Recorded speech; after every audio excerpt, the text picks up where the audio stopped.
A alternativa do cristianismo tradicional é dizer que Jesus é Deus que se fez homem. Mas a alternativa do cristianismo humanista, mais recente, né, é que Jesus era simplesmente um homem.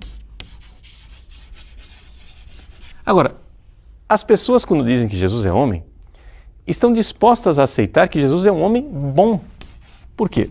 Porque ele é um líder da humanidade. Então essa bondade de Cristo ela é importante. Só que Lewis mostra que isto daqui é uma alternativa impossível.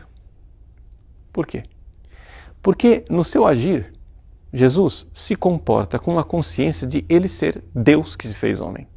Jesus diz assim: antes que Abraão fosse, eu sou. Ao dizer este eu sou, ego eimi, ele está dizendo o quê? Ele está dizendo que ele é o próprio Deus, porque eu sou é o nome que Javé revelou na sarça ardente para Moisés. Portanto, Jesus aqui está fazendo uma afirmação para os judeus blasfema. E é por isso que os judeus pegam em pedras para apedrejá-lo. Não aceitam aquilo. Eles sabem perfeitamente o que Jesus está dizendo e Jesus foi condenado exatamente porque, sendo homem, se fez Deus. Esta é a grande argumentação diante do Sinédrio. E esse é o processo que os judeus realizaram. E uma vez condenado Jesus por essas blasfêmias, eles começaram a fazer uma farsa, porque sabiam que não podiam condenar Jesus à morte, uma farsa, um segundo processo diante de Pilatos, para arranjar argumentos que Pilatos levasse Jesus à morte. Pois bem, Jesus se apresenta como Deus. E qualquer pessoa que hoje se apresentasse para você dizendo eu sou o caminho, a verdade e a vida, ninguém vai ao Pai senão por mim, você daria um passo para trás e dizia, pera lá, um pouquinho demais.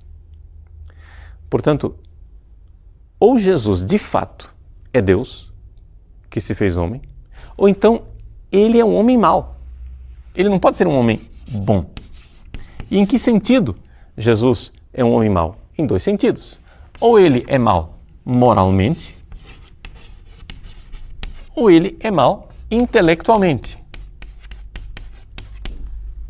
Ou seja, se Jesus sabe que ele não é Deus e mesmo assim se apresenta como sendo Deus, ele é um mentiroso, um charlatão, um falsário. Portanto, é um homem mau. Se Jesus não é que ele seja mentiroso, é que ele se enganou. Ele acha que ele é Deus. Ah, bom, então ele é um louco. Por quê? Porque qualquer pessoa sabe o que ele é. Não é? Porque, afinal das contas, pense bem. Se você sabe que você é uma pessoa humana, você não vai achar que você é uma cabra, um bezerro, um cachorro. Não é? Se eu digo, eu sou Napoleão, você vai dizer, bom, vamos internar o Padre Paulo Ricardo. Ele não sabe quem ele é.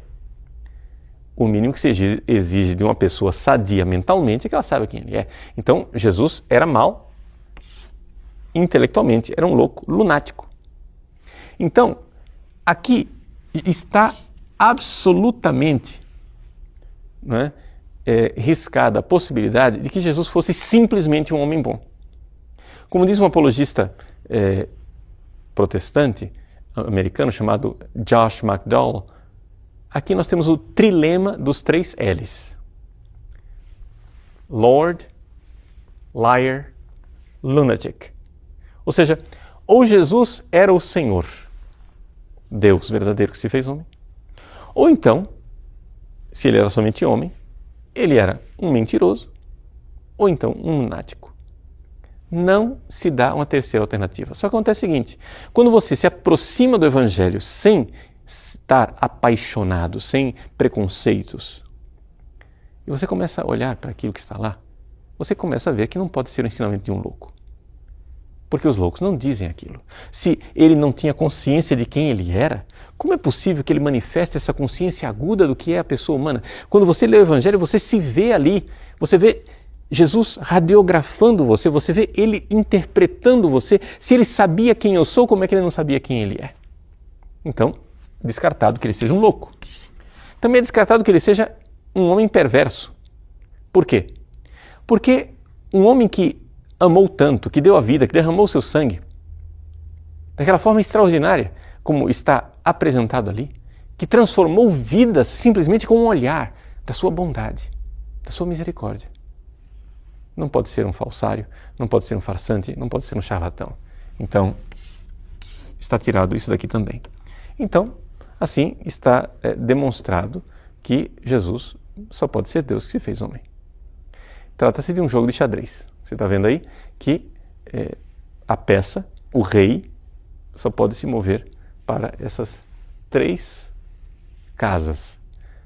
Uma vez que está eliminada as outras 3, as 3 casas, você tem o checkmate.